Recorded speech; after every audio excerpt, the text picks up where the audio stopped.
Então, pessoal, na aula de hoje nós vamos ver a arquitetura eucarionte dos protistas, certo? Então a gente vai ver todos os detalhes sobre a morfologia, sobre a estrutura, a reprodução. Vamos ver alguns dos principais grupos dentro daquelas classes que nós vimos na aula passada, ou seja, dentro dos sarcodinas, dos mastigóforas, dos esporozoas e dos ciliados, certo? Então a gente vai entrar em alguns detalhes dentro dessa aula. Então, as características dos protistas, elas compõem a própria organização estrutural de uma célula eucarionte que vocês já haviam visto, né? Ela tem basicamente a mesma estrutura de uma célula eucarionte. Ela vai ter organelas, como o complexo de Golgi, como mitocôndrias, como plastos, por exemplo, os cloroplastos, vai ter o retículo endoplasmático, tem vacúolos digestivos, vacúolos contráteis, certo? Ainda vai ter a membrana, né, plasmática, vai ter a membrana nuclear, que é a chamada carioteca, revestindo o material genético, vai ter o núcleo. Então, são estruturas características das células eucariontes e ela tem essas mesmas características das células eucariontes, apesar de ser, né, um reino à parte. Não, os protistas não fazem aí parte do reino dos animais, das plantas e tudo, mas ele tem essas características eucariontes na sua estrutura celular. Então vocês veem aí na imagem, né? A gente observa o núcleo, observa que ele está delimitado por uma membrana. A gente observa o retículo endoplasmático, observamos o aparelho de Golgi. Essas coisinhas verdes são justamente os plastos, né? A gente observa as mitocôndrias, que são essas estruturas que estão em azul, mas que normalmente dentro da célula elas têm uma coloração amarronzada, certo? Tem aí a estrutura locomotora, que nesse exemplo específico é um flagelo, mas basicamente a estrutura interna da célula do protista é como a estrutura de uma célula eucarionte, de um animal, de uma planta, certo? O núcleo dos protistas, ele é típico de um núcleo eucarionte, que vai ser envolto aí pela membrana nuclear, ou também chamada carioteca, contígua com o sistema de membranas internas, que é a mesma coisa que nós temos nas nossas células. A membrana que reveste o núcleo, ela é contígua, quer dizer que ela continua, né? Que ela se perpetua na membrana do retículo endoplasmático rugoso. Então, ela é contígua com a membrana das organelas, especificamente do retículo endoplasmático, certo? A maioria dos protistas vai ter um ou vários núcleos monomórficos. O que é que significa monomórfico? Com a mesma forma, né? O mesmo tamanho e a mesma forma. Então, a imensa maioria dos protistas vai ter esse um núcleo ou vários núcleos que tem aí a mesma morfologia, certo? No entanto, existem as exceções, né? Se eu coloco a maioria, porque irão existir as exceções.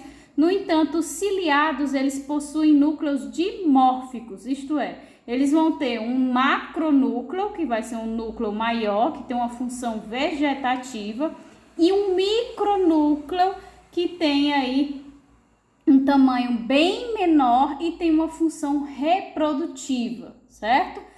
Como os protistas são organismos tipicamente unicelulares, esta forma de vida estabelece restrições e condições muito específicas, as quais são refletidas em sua arquitetura. É por isso que nós vamos começar a ver diversas diferenças que ainda não haviam sido apontadas entre esses protistas. Então, a gente só vai começar a ver isso agora, né? Cada detalhamento, tanto na aula de hoje como nas próximas aulas, que a gente irá ver esse detalhamento das estruturas de cada classe que a gente vê, certo? Características independentes.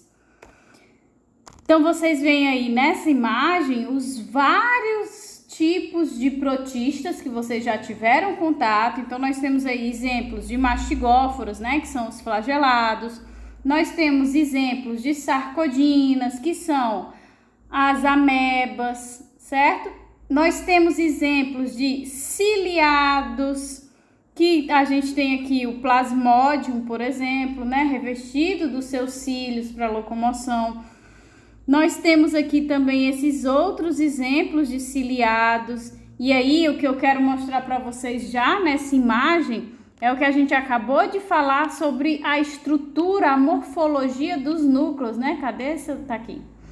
Pronto, então esses ciliados, eles vão ter um macronúcleo, né? E um micronúcleo. Eu não consigo apontar nessa figura aqui, porque eu não vejo essa parte da tela.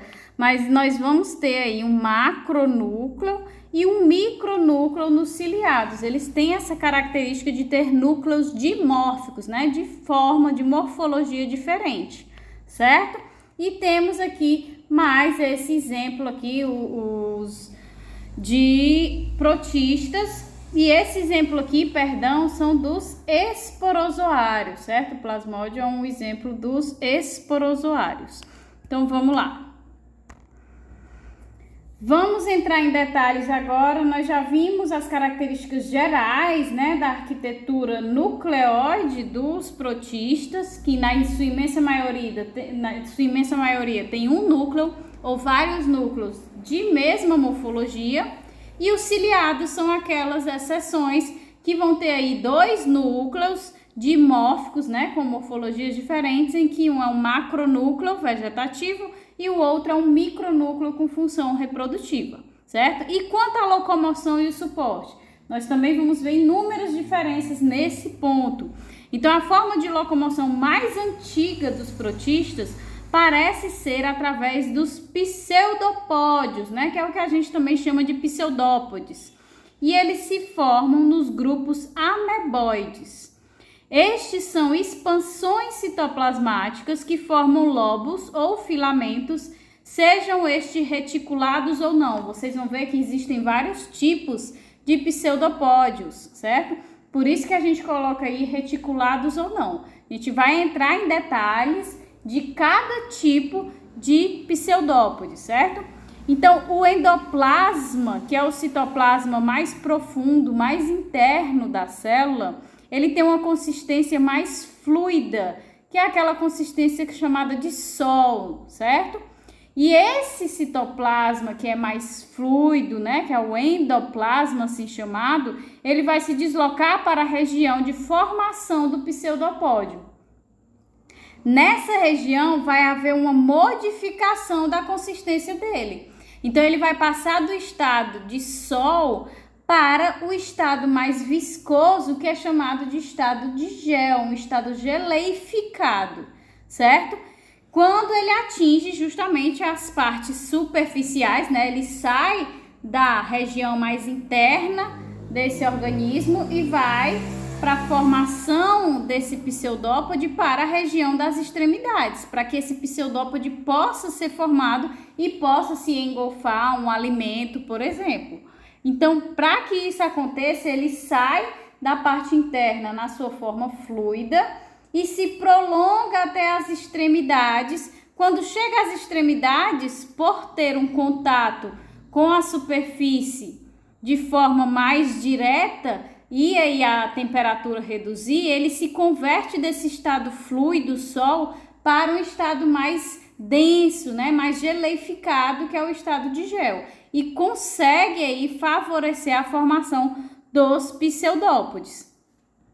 Quando ele se transforma nesse estado de gel, ele passa a se chamar de ectoplasma, mudando aí de endoplasma, né, que é o estado mais fluido, sol, para agora esse estado mais geleificado, que é o ectoplasma, que é o estado em gel, certo?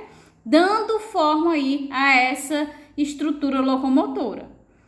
Existem diversos tipos de pseudopódios, como eu já disse a vocês, e de acordo com a sua espessura, o grau de anastomose e a presença do elemento esquelético, né, se tem uma estrutura que fixa esses pseudópodes, ele vai ter as suas variações.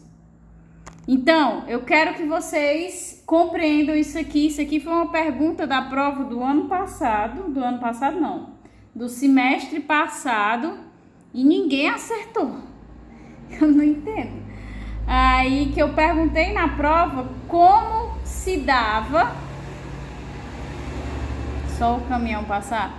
A formação desses pseudópodes, né? E foi exatamente o processo que eu descrevi. Vamos supor que esse protozoário que vocês estão vendo aí na imagem, ele está recebendo um sinal, um estímulo ambiental de que aqui existe um alimento para ele. Então, ele precisa se locomover até esse alimento. Como sarcodina, ou seja, como o indivíduo que forma pseudópodes, né, do mesmo tipo que as amebas, vocês estão assimilados com a imagem das amebas, então fica mais fácil de compreender. Ele precisa formar estruturas que vão favorecer que ele se desloque. Então, o que é que acontece? Aqui na região mais interna desse organismo, nós temos um citoplasma mais fluido, que é o chamado endoplasma. A partir da recepção desse estímulo... Oi?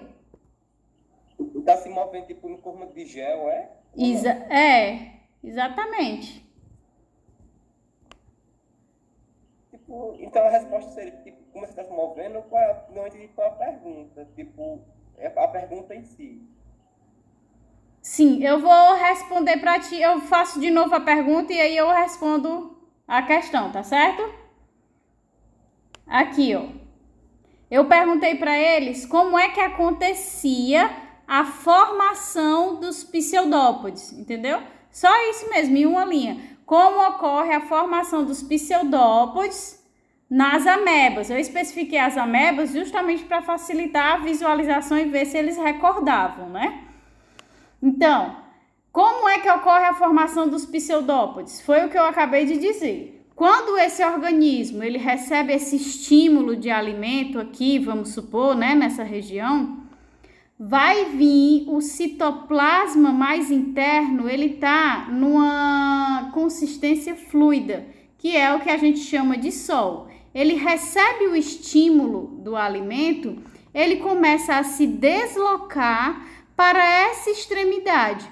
Por quê? Porque ele precisa formar pseudópodes que estimulem ele a se locomover na direção do alimento.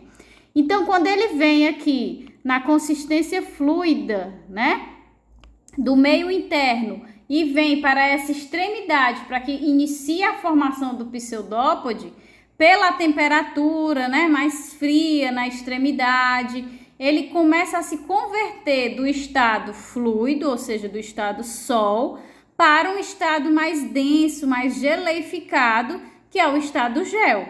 Então, ele forma o pseudópode que vai ajudando ele a se locomover. E isso vai acontecendo constantemente enquanto ele está recebendo estímulo, ou seja, enquanto ele chega ao alimento. Quanto mais próximo ele vai chegando, menos estímulo ele vai recebendo. No momento em que ele chega, o estímulo para, porque ele já consegue ali engolfar o alimento. Mas enquanto ele não chega, ele fica recebendo esse estímulo e aí fica vindo esse fluido, né? Esse citoplasma, que é o endoplasma no formato sol, fica vindo para a extremidade, se convertendo no ectoplasma, que é o formato mais geleificado, formando esses pseudópodes que vão ajudando ele a se deslocando pouco a pouco até chegar ao alimento. Da mesma forma que o endoplasma fluido, sol, se desloca para a extremidade para formar o pseudópode, né, aqui para se converter em gel e formar o pseudópode, depois que ele está formado, né, porque essa imagem ela não mostra, mas imaginem aqui formando, né, um prolongamento desse organismo. Aí ele forma um prolongamento e puxa, então ele anda um pouquinho.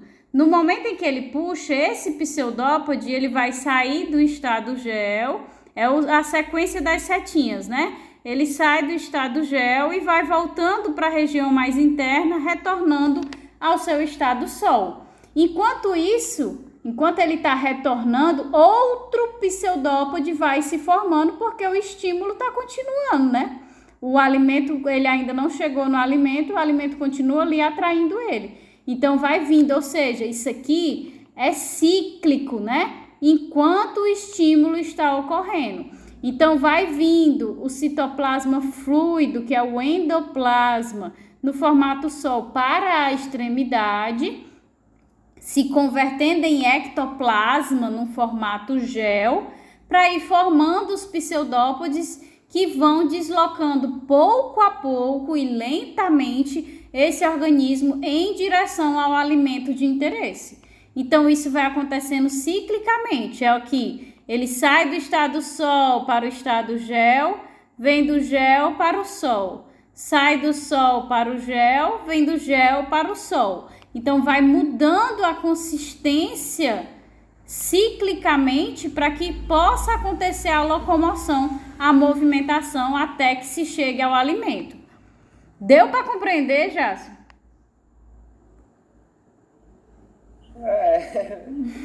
Mais ou menos, mas tipo, resumindo, tipo, só os movimentos, né, que ele é formado. Exatamente.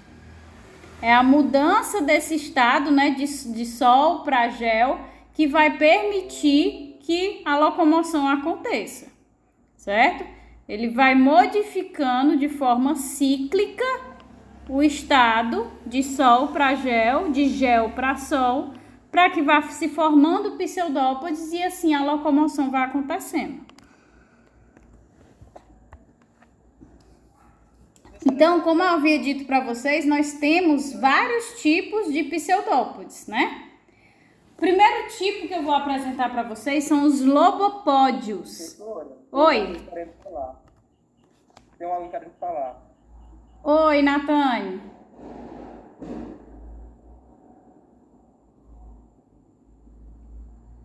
Foi sem querer de novo? Deixa eu dizer, naquela parte lá, os pseudopódios se desmancham, no caso, é? Isso.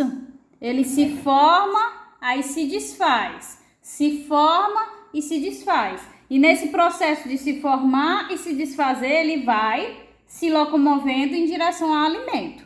Deu para entender? Deu, mas é tipo o mesmo material ou então o negócio ele elimina aquela coisa que no corpo humano, o organismo elimina as coisas velhas? Não, não é que ele elimina, ele faz a interconversão, né? Quando ele forma, ele converte o endoplasma, que é o sol, no ectoplasma, que é o gel. Quando ele já andou um pouquinho, ele passa do ectoplasma, que é o gel, para a sua forma original, que era o endoplasma, o sol. Por isso que eu disse que é cíclico, né? Não é que ele degrade, que ele destrua, que não exista mais. Ele apenas faz esse processo. Para cada formação, para cada pseudópode que eu vou formar, eu faço a conversão de sol para gel. Quando esse pseudópode já cumpriu sua função de andar um pouquinho, eu vou lá e reconverto ele no estado sol. Ele sai do gel para o sol. E aí, quando eu preciso andar mais um pouquinho, vai de novo do estado sol para o gel. Esse pseudópode andou um pouquinho? Andou um pouquinho. Então, eu retorno ele do estado gel para o estado sol. Então, é cíclico, né? Ele vai se modificando para que consiga fazer esse processo de locomoção. Melhorou? Melhorou. Pode dizer, Jássio. Então é tipo assim, quando tá no estado do sol, é tipo ele tá parado e quando ele tá no gel é movimentando. Ele geralmente só se movimenta mais só para comer, né? Por exemplo.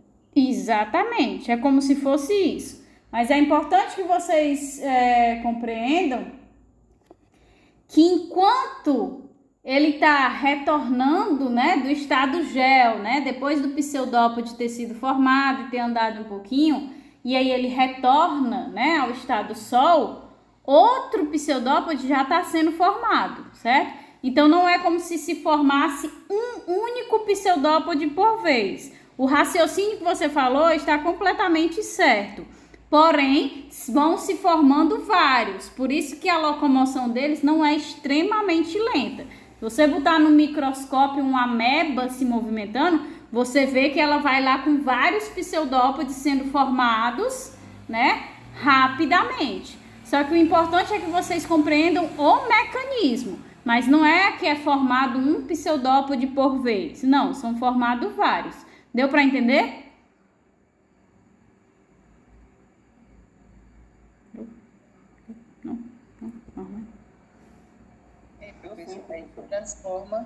Ele se transforma em busca de alimento, no caso, né? Isso. E como é que ocorre a digestão, tipo, do alimento? A digestão a gente ainda vai falar disso, mas a gente já mencionou lá na nossa aula do reino protista que a digestão ou ela acontece por fusão, né, da vesícula de endocitose com o lisossomo, que contém as enzimas, ou ela acontece dentro do vacúolo digestivo, que também contém enzimas. Essas enzimas que degradam o alimento e aí disponibilizam os nutrientes para as funções metabólicas daquele organismo, certo? E a gente vai ver de novo aqui nessa aula sobre os vacúolos digestivos, certo? E também tem as partes específicas. Alguns organismos têm processos de digestão específicos, que é o que a gente vai ver nas aulas posteriores, ok? Então, vamos, cadê?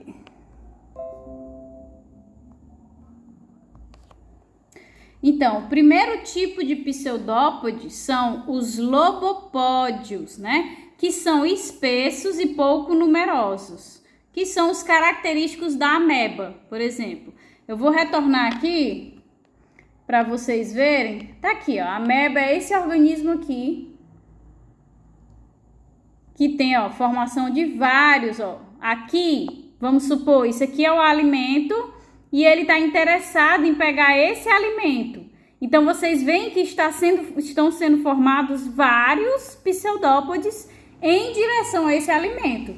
Para quê? Para que ele possa se locomover para próximo do alimento e no momento em que chegar perto dele, possa engolfá-lo, né? Possa fagocitá-lo, certo? Então, se formam vários. E essa formação é por aquele processo cíclico do endoplasma sol para o ectoplasma gel. Depois que esse aqui se formou e já movimentou, ele volta e outro vai sendo formado aqui, certo? Então, essa é a estrutura aqui de uma ameba e essa é a estrutura dos lobopódios, certo?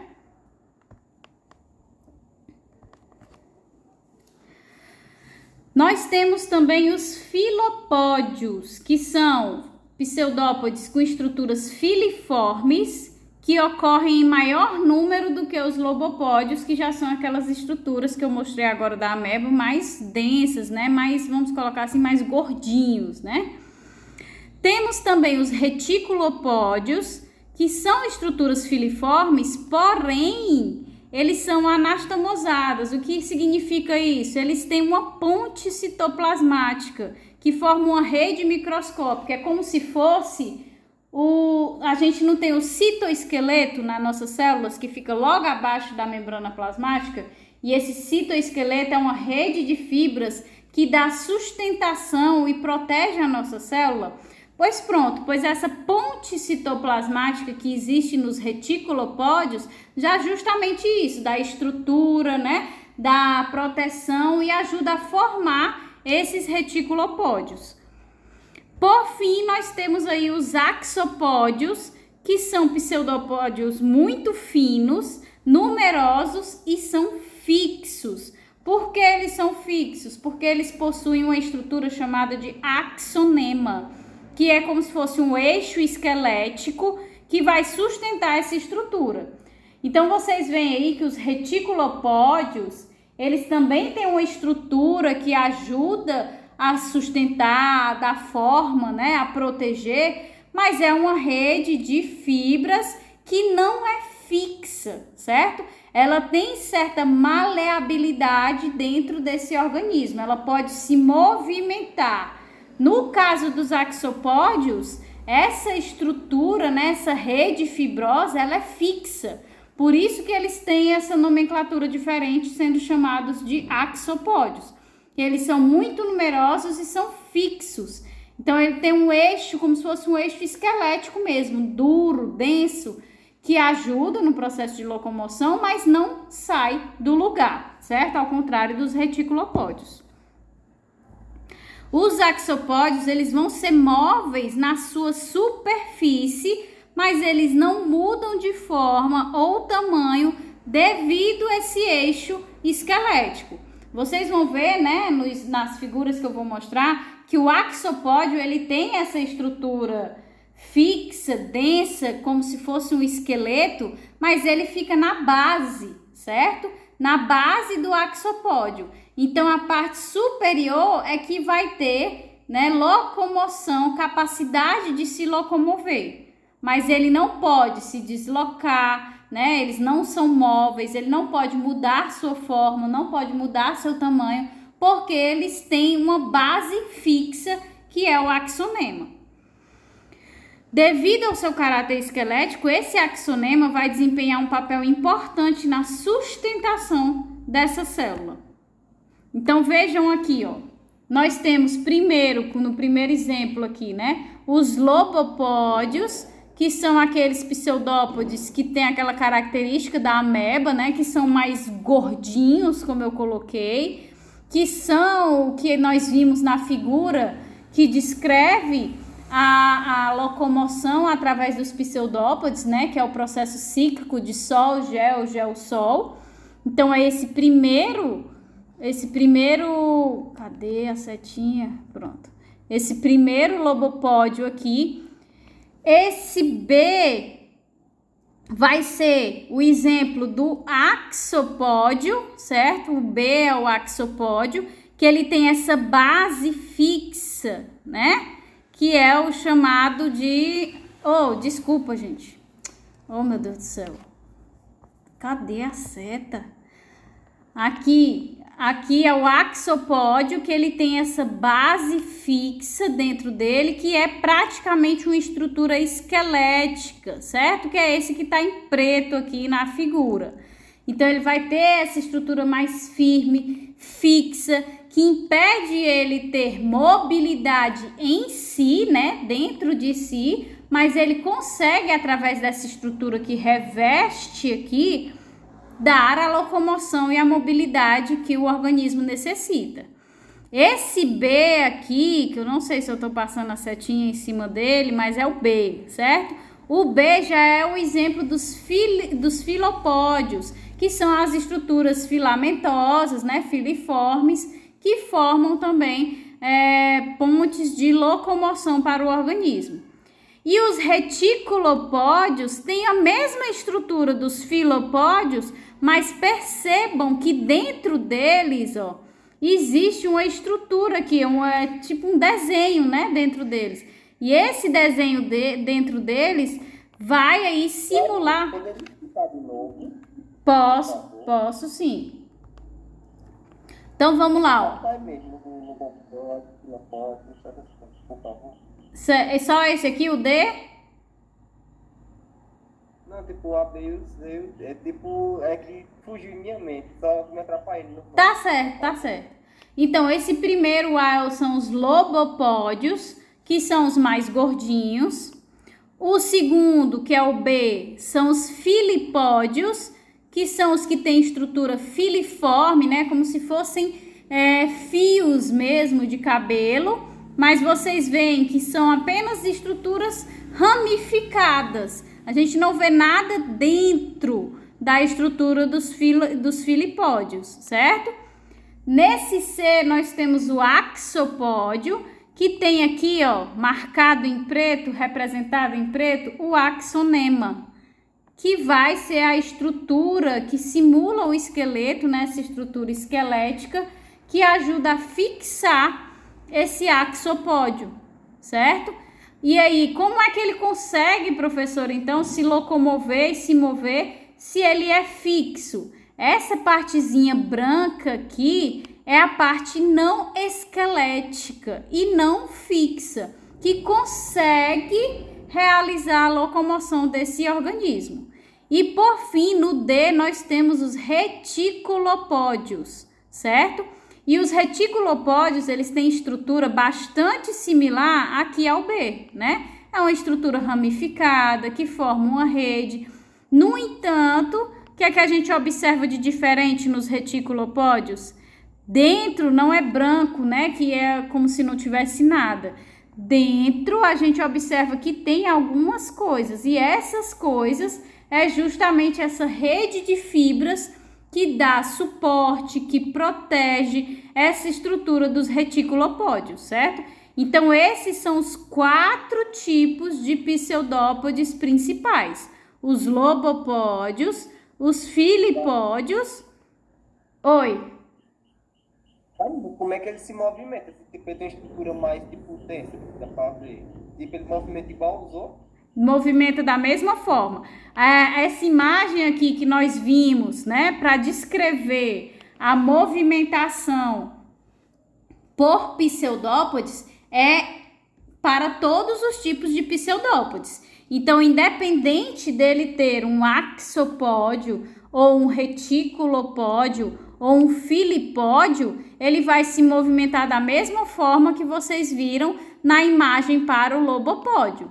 Só que descrevendo a imagem com o lobopódio fica mais fácil de compreender o processo de sol, gel, gel, sol, né? Mas é a mesma coisa. Recebeu o sinal, o estímulo aqui do alimento, vamos supor, ele vai aqui fazer a conversão, né, do sol para o gel quando chega na extremidade, e aí ele vai se movimentando. Como existem vários, ele vai girando até que ele chegue até o alimento. Da mesma forma acontece com os reticulopódios. Ele vai mudando aqui a sua consistência, de forma, por exemplo, vamos supor que aqui seja a parte que esteja em contato com o chão, né? A base que ele precisa se movimentar sobre.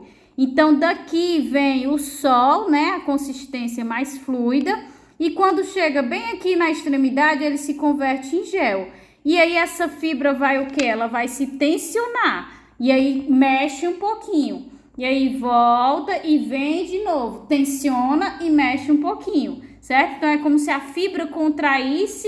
Da mesma forma acontece aqui, como acontece no processo de movimentação. Então, o processo de conversão sol, gel, gel, sol para a locomoção é o mesmo, independente do tipo de pseudopódio, certo? Independente dele ser lobopódio, axopódio, filipódio ou reticulopódio.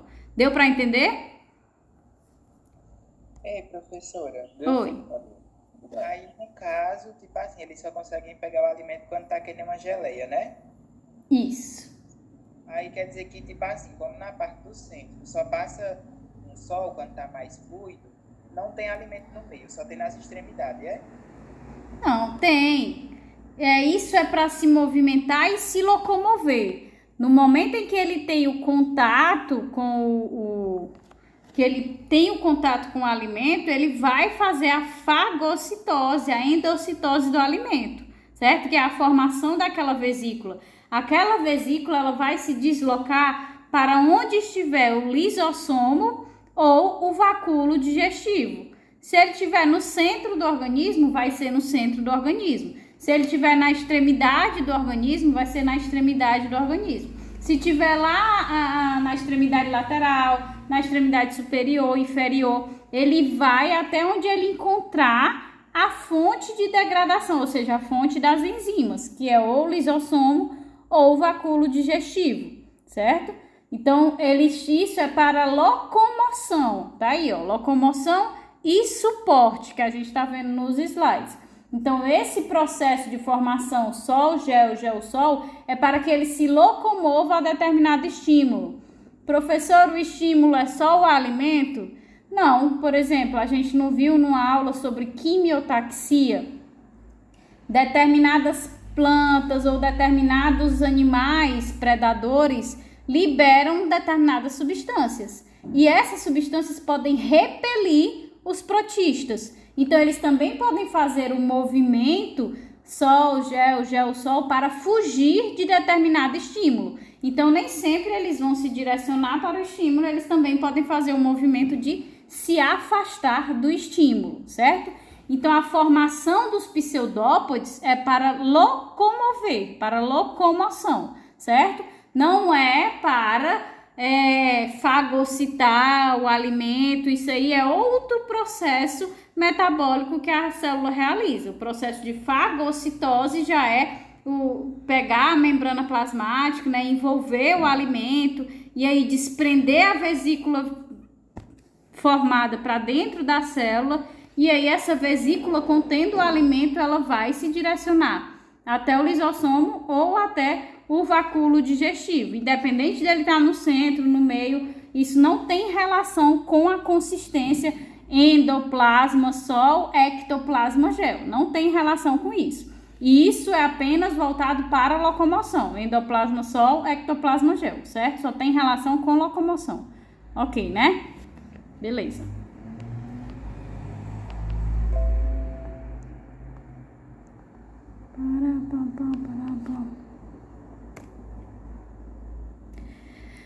Então, nós temos ainda, dentro desses tipos de pseudópodes, uma novidade evolutiva muito importante, que foi o surgimento dos ondulipódios. Esses ondulipódios são estruturas expansivas citoplasmáticas que vão estar na forma de filamentos sustentados por feixes de microtúbulos, que em corte transversal vão formar uma estrutura de 9 pares de microtúbulos, certo? Ou seja, composto aí por 9 dípletes, 9 pares de microtúbulos dispostos radialmente e 2 microtúbulos centrais. Então, esses ondulipódios nada mais são do que uma evolução dos pseudópodes que deram origem aos flagelos e aos cílios. Ah, professora, quer dizer que os flagelos e os cílios são um tipo de pseudópode? Nós não podemos enquadrar como pseudópode porque foi uma evolução dos pseudópodes. A forma de locomoção, como vocês vão ver, não está inserida em converter sol em gel, gel em sol. Está relacionada à contração das fibras dos microtúbulos, como a gente vai já ver. Mas a evolução dos pseudópodes levou ao surgimento dos ondulipódios, que são esses que vão formar os flagelos e os cílios, que são as estruturas locomotoras dos outros tipos de protistas, certo? O deslizamento dos microtúbulos é que vai provocar ondulações no ondulipódio, tornando um eficiente instrumento de locomoção. Outra característica dos ondulipódios é a presença de cinetossomos na base de inserção da célula, que é a estrutura que fixa o cílio ou o flagelo na célula, certo? É esse cinetossomo. Cada cinetossomo ou corpúsculo basal vai ser composto por 9 conjuntos de 3 microtúbulos cada, denominados de triplets. Parece que os dípletes são a continuidade dos tríplets dos cinetossomos. Então, compreendam. Cada flagelo, ele vai ter aí na sua base um cinetossomo. Esse cinetossomo vai ser composto por 9 grupos de 3 microtúbulos.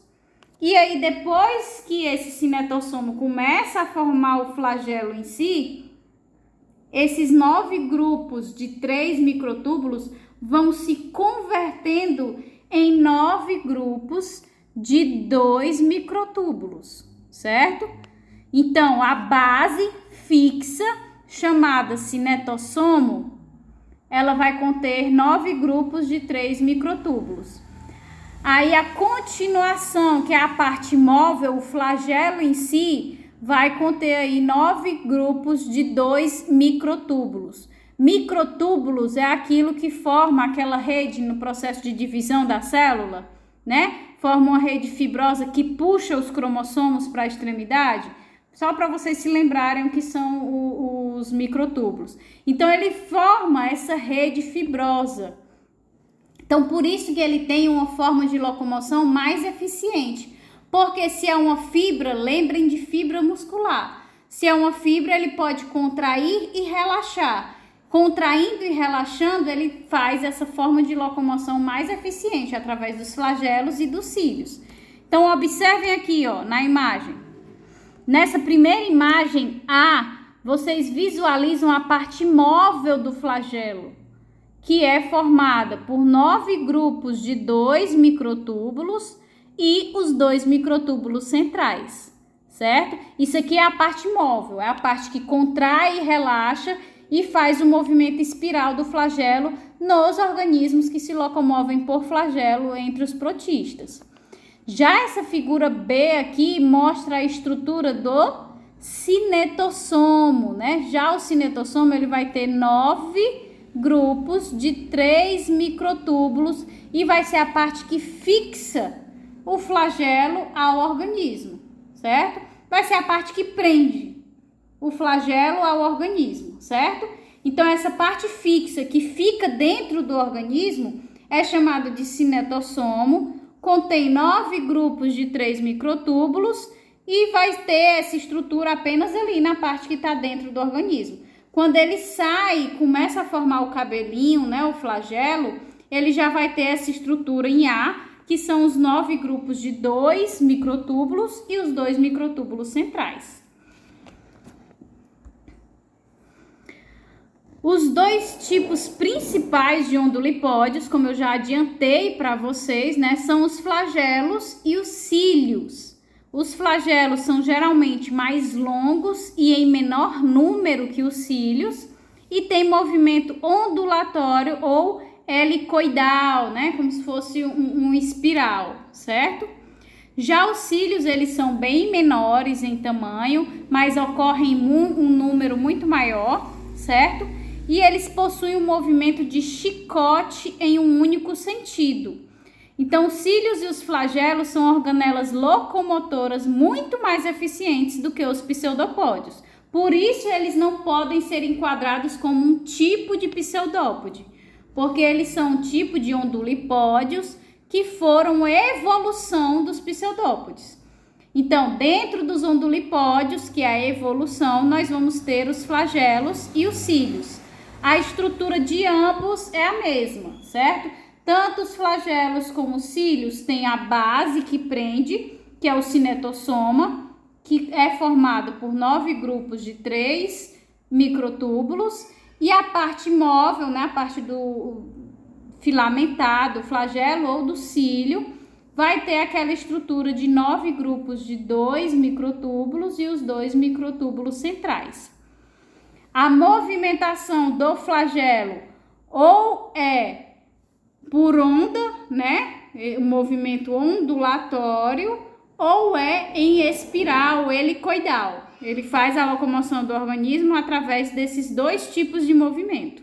Já os cílios não, os cílios é chicote. Por ele ser menor e ter uma quantidade maior, ele precisa desse chicote porque dá um impacto e vai ajudando a locomover o organismo dessa forma, em que vários dão esse impacto, né, essa chicotada, para que ele vá se locomovendo em direção ao estímulo, certo? Então, eles são, obviamente, como evolução, né, muito mais eficientes como forma de locomoção. Se vocês não entenderem qualquer coisa, me interrompam, certo? Como vocês estão fazendo. Então, a gente tem ainda dentro dos flagelos 2 modificações que nós podemos identificar. Uma delas é a membrana ondulante e a outra são os mastigonemas. A membrana ondulante é uma projeção da membrana citoplasmática, formando uma película que liga longitudinalmente o flagelo à superfície da célula, aumentando a eficiência locomotora. Por que aumenta a eficiência locomotora? Observem aqui a membrana ondulante. Então, essa modificação do flagelo, a membrana ondulante, ela está ligada à membrana plasmática do organismo. Então, em vez do movimento do flagelo ter que mover todo o organismo, né, que é muito mais difícil, quando ele se contrai, essa contração passa para a membrana ondulante.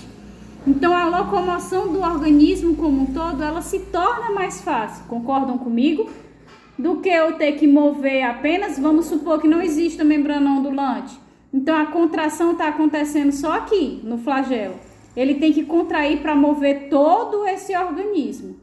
Quando ele contrai tendo a membrana ondulante, essa contração se propaga à membrana ondulante e aí fica muito mais fácil de mover todo o organismo, certo? Então, a membrana ondulante tem esse prolongamento pela membrana plasmática do organismo.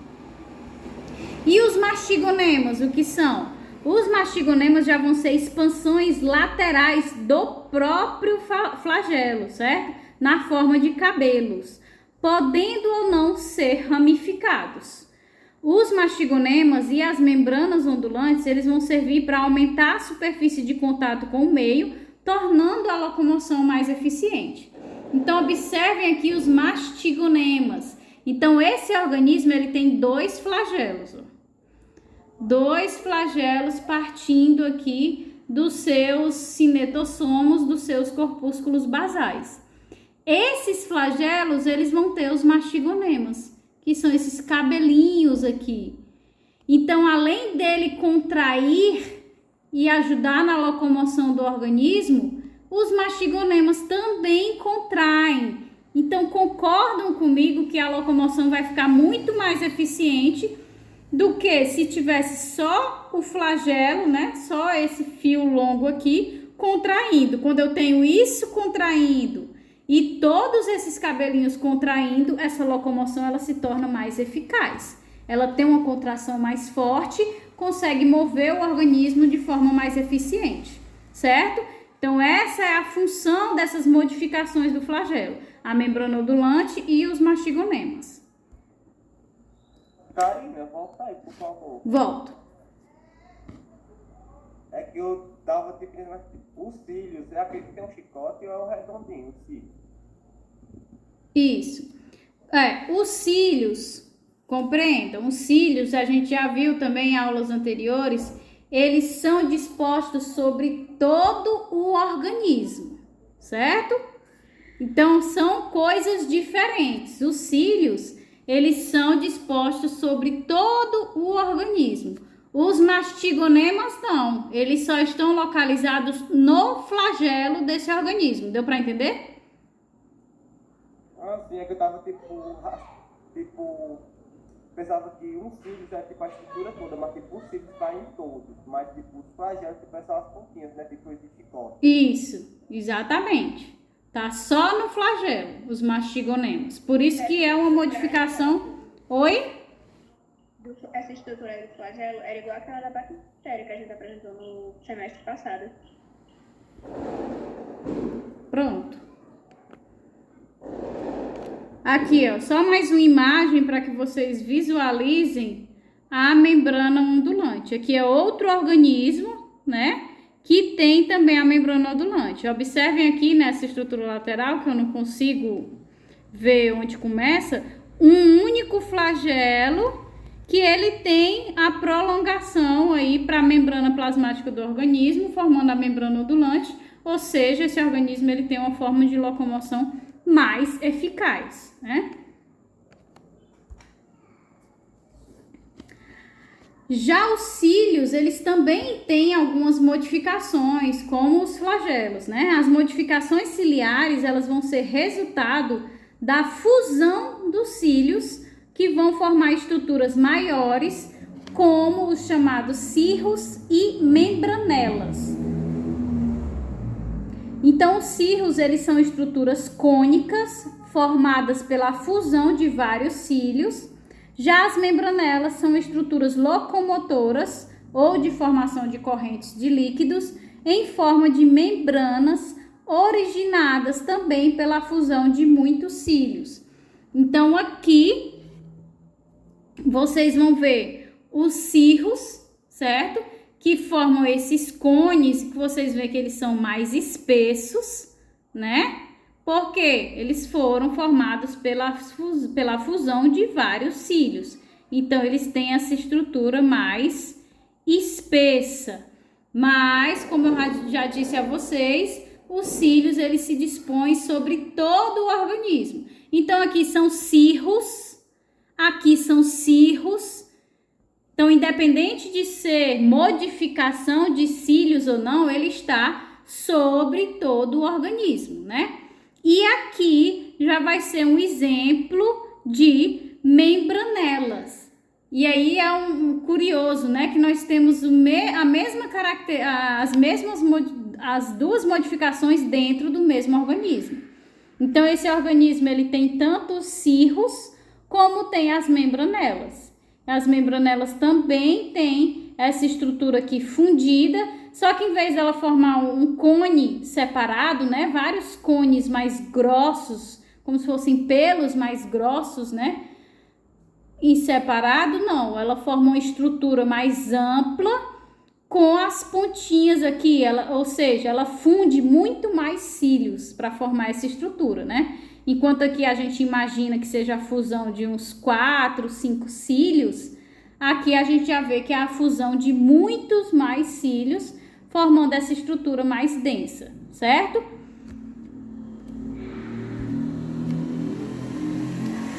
Outro mecanismo de locomoção é o deslizamento, encontrado especialmente nas diatomáceas. As diatomáceas, elas possuem ranhuras em suas carapaças silicosas que permitem à membrana citoplasmática tocar o substrato na forma de muitas microesteiras de tração, certo? Então, aqueles organismos que a gente viu, que a gente vê na praia, que tem uma carapaçazinha, que são um dos poucos protistas que nós podemos visualizar a olho nu, então, nessas carapaças, eles têm como se fossem fissuras, né? Ranhuras na sua carapaça. Essas ranhuras, elas aumentam o atrito. Então, ela permite o contato com o substrato diretamente do citoplasma do organismo.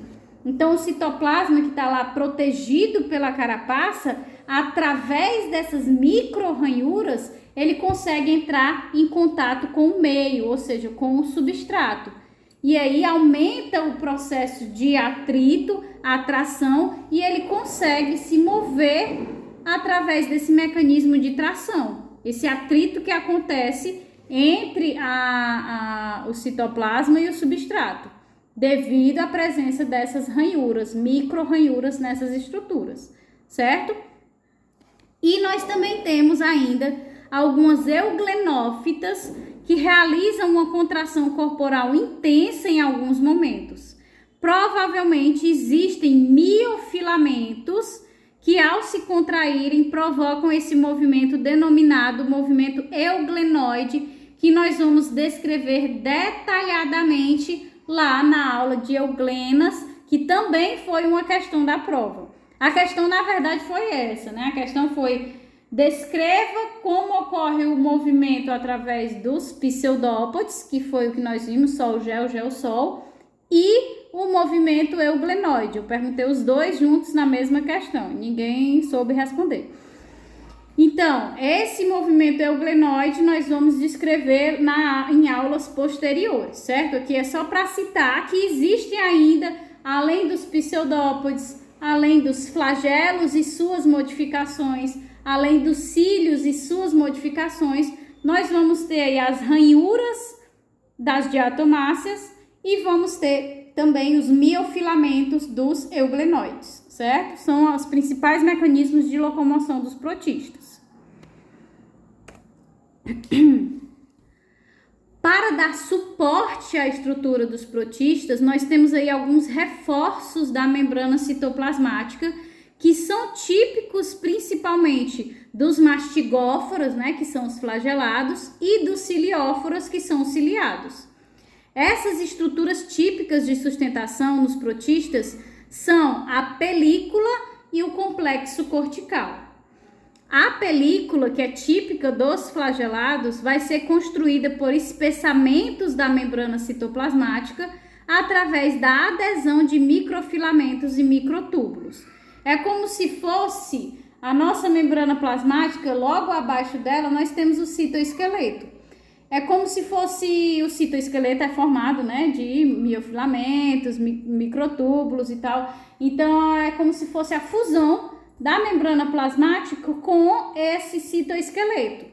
Só que não existe citoesqueleto nos protistas, é só para que vocês compreendam. E ocorre a fusão da membrana citoplasmática dos flagelados com essa estrutura fibrosa que existe logo abaixo dela, formando assim a película. Então, a película é a fusão da membrana plasmática com estrutura fibrosa que existe logo abaixo dela. Isso para os flagelados. E nos ciliados? Nos ciliados, essa estrutura de sustentação, que também confere proteção, é chamada de complexo cortical. Esse complexo cortical, ele é uma novidade evolutiva e vai ser responsável pela sustentação da membrana celular dos ciliados. Abaixo da membrana citoplasmática vão se formar duas membranas alveolares, chamada de membrana alveolar externa e membrana alveolar interna. E como o próprio nome sugere, essas membranas alveolares armam domos na forma de alvéolos, ou seja, cheios de ar, certo?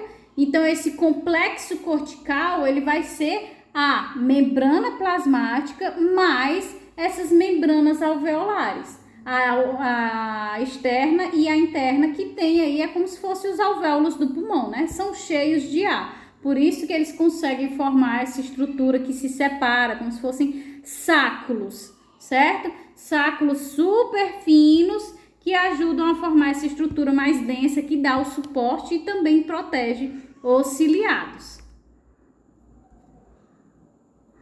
Então, aqui vocês observam a figura,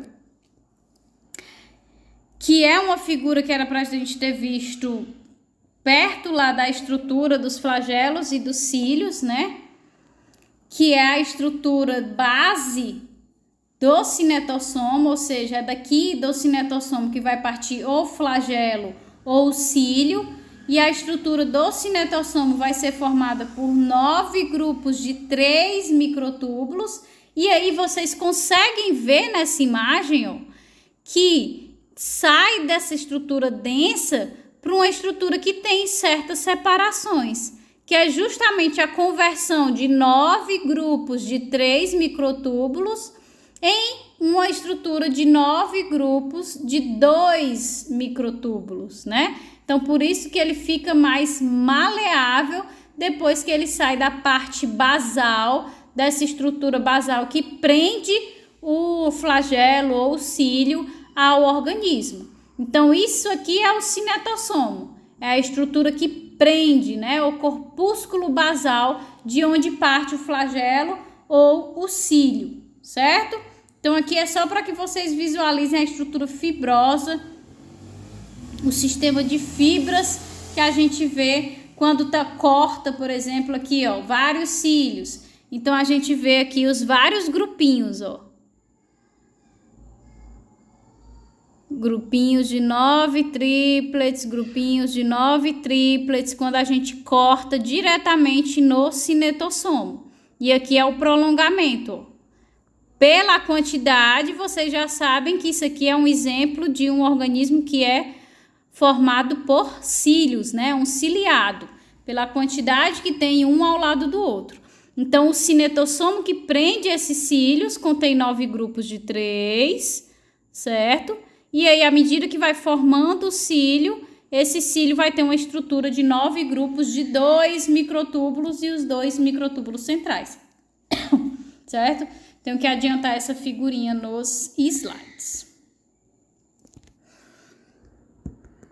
Ainda dentro da locomoção e do suporte, quando a gente atravessa essas 3 membranas, né, que é a membrana citoplasmática, a membrana externa alveolar, a membrana interna alveolar, que é formada por ar, nos organismos que tem o complexo cortical, nós encontramos os estrussomos, certo? No centro de cada alvéolo. Para Atrás de cada cinetossomo projetam-se microtúbulos pós-ciliares, né, que formam a estrutura fibrosa, e abaixo da superfície vai existir um complexo de fibras cinetodesmais, que vai ser composto por feixes de microfilamentos ou microtúbulos que ligam os cinetossomos subciliares entre si, certo? Então aqui, acho que não tá nessa figura, mas cada cílio desse aqui, ele tem estruturas fibrosas que conectam uns aos outros. Por isso, quando a locomoção por cílios é eficiente, por quê? Porque quando o cílio dá o chicote, não é um cílio dá um chicote e depois o outro dá uma chicotada, não. Pelo contrário, todos chicoteiam ao mesmo tempo. Por isso a locomoção é eficiente, porque o movimento para que aconteça, acontece todo ao mesmo tempo. Então é essa estrutura aqui, ó, fibrosa, que conecta todos os cílios entre si. Então, quando um vai contrair, todos contraem em resposta ao estímulo ambiental. Então, mais abaixo, né, vai ter esses microtúbulos transversais e longitudinais. Para finalizar, essa película dos flagelados e o complexo cortical dos ciliados mantém um certo grau de flexibilidade, permitindo contrações corporais como o movimento euglenoide. Por exemplo, a gente vai ver que o movimento euglenoide, algumas partes do organismo, elas se movem, né, para que o organismo vá, por exemplo, mudando de posição. Então, para que ele tá assim, reto, para que ele vá para a direita, só a região superior do organismo é que vai se modificando. Isso é um movimento euglenoide, certo? Então, existem alguns organismos, apesar de que na sua imensa maioria a contração de todos os cílios aconteça ao mesmo tempo por conta dessas fibras de conexão, existem alguns organismos que têm a capacidade de movimentar um grupo de cílios na superfície de determinado organismo. E aí, gerar, por exemplo, se eu tenho aqui um organismo ciliado e só o grupo superior de cílios dá chicotada, ele vai, querendo ou não, por exemplo, dessa região aqui, né? Não vamos colocar até um para cima, mas dessa região aqui, todos dão a chicotada, ele vai se virando. Se esse for o intuito da resposta ao estímulo que ele recebeu, então ele quer se virar. Alguns organismos ciliados têm essa capacidade de contrair apenas determinadas regiões, assim como os euglenoides, que a gente vai descrever mais à frente, certo? Nem sempre esses organismos, que são a exceção, contraem todos os cílios ao mesmo tempo. Vocês conseguiram entender? Ok. Deu para entender. Deu para entender, né? Pronto. Ainda na locomoção e no suporte, nós temos aí que alguns organismos possuem endoesqueletos. E esses endoesqueletos, eles vão ser comuns em apenas alguns, né? À exceção de alguns protistas. O azóstilo é um eixo esquelético de sustentação celular que vai ter origem na região perinuclear e vai atravessar a célula do protista no sentido oposto ao polo do núcleo. Geralmente ele vai estar relacionado à origem do azóstilo e à base dos flagelos locomotores. E essa é uma estrutura de sustentação com uma forma espiral, que é o corpúsculo parabasal. Então aí vocês observam nessa imagem ao lado, esse organismo, ele tem aí apontando, né, a estrutura A, ó, essa estrutura central, que é o chamado endoesqueleto. Essa estrutura mais firme e densa tem o papel, como ele atravessa, ó, é porque eu não consigo marcar aqui que eu não tô vendo, mas é do começo, toda essa estrutura, né, que vocês veem aí, que o A tá apontando, é toda essa estrutura, certo? De cima até embaixo. toda essa estrutura mais densa, mais fibrosa, mais firme, é o chamado endoesqueleto ou asóstilo, nós também podemos chamar, certo? Então, esse asóstilo vai ser esse eixo esquelético que vai dar sustentação a esse organismo. Da mesma forma que nós temos aqui a nossa coluna vertebral, que juntamente, obviamente, com os nossos músculos, ajuda a nos dar sustentação quando nós estamos sentados, quando nós estamos em pé, os protistas também têm essa estrutura que ajuda aí a manter a sua sustentação, e alguns deles vão ter esse asóstilo ou endoesqueleto, que vai ser esse eixo chamado de esquelético mesmo, porque tem esse papel. Ai, meu ciático, meu Jesus Cristo. Que vai ter esse papel aí de sustentação, certo? Além dos endoesqueletos, que tem um papel na sustentação, nós ainda temos aqueles que têm exoesqueletos. Então, aqueles que têm os exoesqueletos, normalmente os secretam na forma de carapaças ou tecas. Então, muitos protistas secretam carapaças minerais, seja de calcário, seja de sílica, ou orgânicas, que são aquelas de quitina. Em alguns casos, essas carapaças são formadas por fragmentos granulares obtidos do meio externo. Ou seja, pega ali os grãos de areia e vai condensando, né, até formar a sua carapaça. Fragmentos de outras carapaças degradadas que vão ser unidas por uma substância cimentante, formando uma carapaça aglutinada. Então, seja aí grão de areia ou fragmento de outras carapaças, quando essa carapaça não é formada, secretada pelo organismo, que é o que a gente fala aqui nessa primeira linha, essas carapaças que são ou de calcário, ou de sílica, ou de quitina, elas são secretadas, então elas são formadas uniformemente sobre o organismo, certo? Quando essas carapaças não são secretadas e são formadas por fragmentos, elas precisam de uma substância que é como se fosse um cimento. E essa mucosa cimentante é produzida por esses organismos, certo? E ele consegue colar esses fragmentos, seja areia, seja os fragmentos de outras carapaças, para formar a sua carapaça, certo? Como os exoesqueletos são rígidos, essas carapaças podem ser perfuradas por muitos poros ou apresentar uma única abertura um pouco maior, o chamado pseudóstoma, por onde saem os pseudopódios, certo? Então, como elas são rígidas, né, que ela de fato é como o nome chama, né, exoesqueleto, esqueleto nós sabemos que é algo extremamente denso, rígido, que confere sustentação, que dá suporte. Então, como ele é um exoesqueleto, e vocês devem se lembrar aí dos artrópodes, né, quando se refere a exoesqueleto, então os insetos que possuem exoesqueleto, caranguejo, né, o camarão, a lagosta, tem essa estrutura de exoesqueleto, a gente sabe que protege muito esses organismos. É a mesma coisa aqui nos protistas. Essas carapaças, que são os exoesqueletos, têm função de proteger. E para proteger, elas têm que ser extremamente rígidas. Seja ela sendo de calcário, seja ela sendo de sílica, seja ela sendo de quitina, seja ela sendo formada por fragmentos com mucosa, certo? Então, é uma estrutura muito rígida. Então, como é que ele vai conseguir fazer trocas com o ambiente? Como é que ele vai trocar gases, como ele vai trocar os seus excretas, como ele vai coletar alimentos, se essa carapaça é extremamente rígida?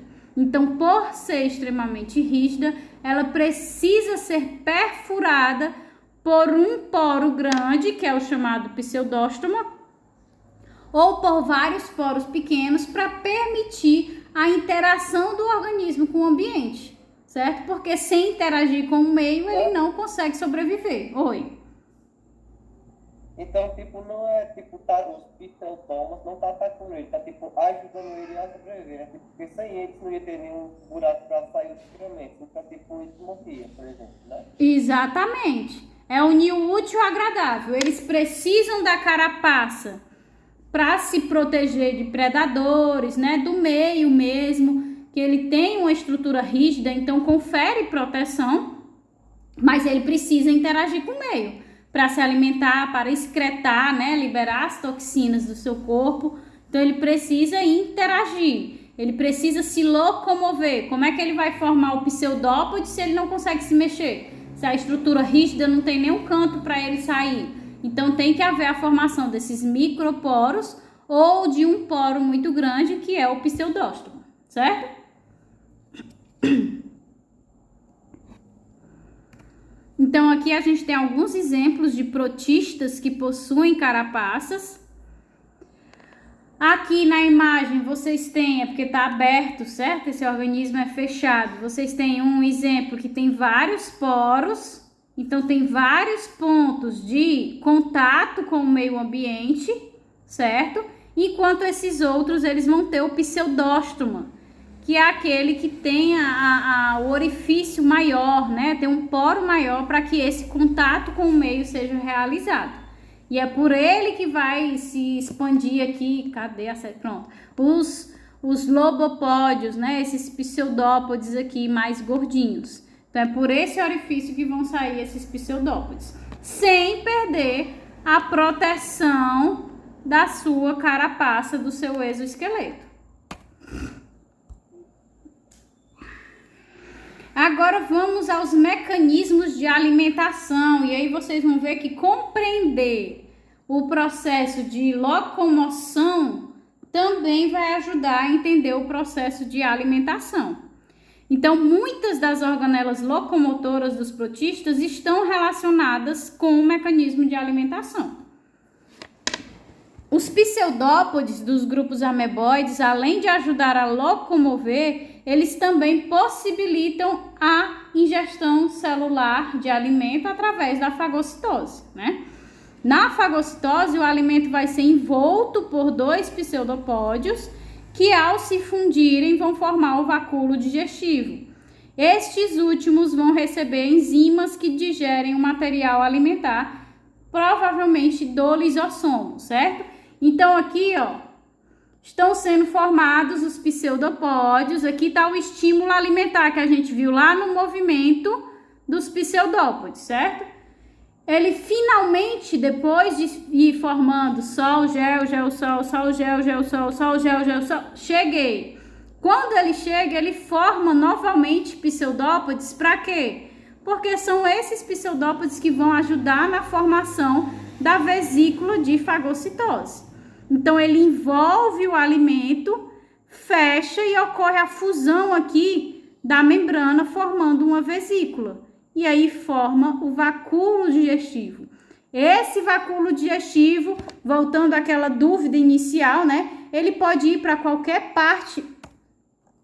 Ele pode ir para qualquer parte do organismo, certo? Ele pode ir lá para o centro, onde tem o citoplasma endoplasma, né? No formato sol. E ele pode ir lá para o centro, e lá no centro é que ele vai encontrar o lisossomo, que contém as enzimas. Eles se fundem, as enzimas do lisossomo vão degradar o alimento e depois libera os nutrientes para o organismo. Então, esse vacúolo digestivo, ele pode se mover por todo o organismo, porque o intuito dele é encontrar as enzimas que podem degradá-lo, que pode fornecer o nutriente, certo?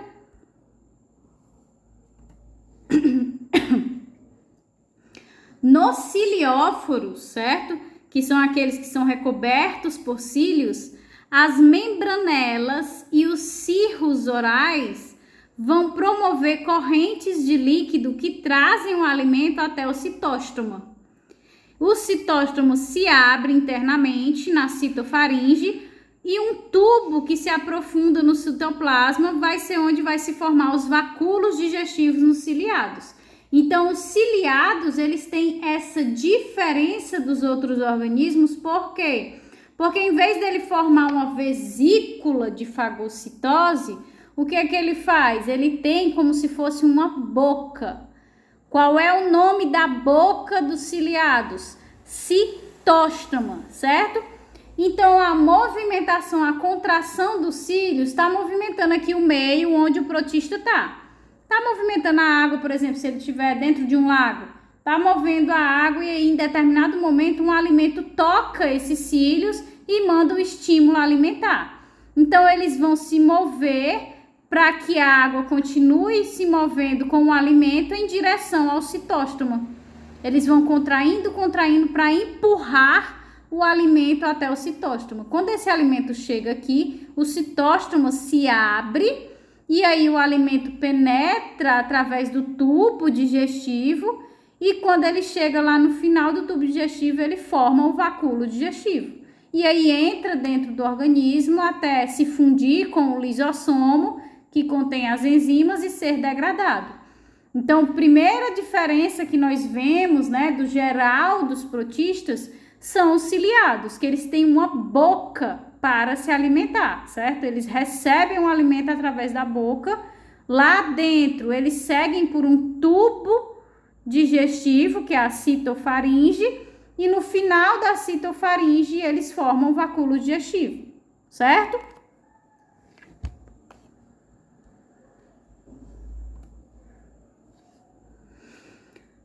Além dos cílios, os flagelos também podem estar relacionados com a formação de correntes de líquidos que levam o alimento até o vestíbulo. Então, o vestíbulo é uma invaginação da membrana citoplasmática, formando uma pequena depressão na base do flagelo. Então, a pequena abertura permite que a água circule entre o meio externo e o interior do vestíbulo. Não existe película nas paredes do vestíbulo, permitindo que a membrana citoplasmática realize a fagocitose ou também a exocitose quando se trata de excreção através do vestíbulo. Então, geralmente, a base dos flagelos se projeta através do vestíbulo, alcançando o exterior através da abertura deste. Assim, a movimentação da base flagelar promove a circulação da água nessa pequena cavidade. Não tem figura? Não tem uma figura, mas vamos aqui, eu vou colocar para que vocês compreendam. Suponham que isso aqui seja um flagelo, certo? Ignorem esses cabelinhos aqui, esses cílios. Isso aqui é um organismo que tem um flagelo. Então, da mesma forma que os cílios, o flagelo se move para estimular, para movimentar a água, o meio onde o organismo está inserido. Em determinado momento, um alimento encosta na base desse flagelo, certo? Na base desse flagelo, nós temos aí a formação do vestíbulo, certo? Que é como se fosse a boca dos ciliados, só que nós temos uma diferença.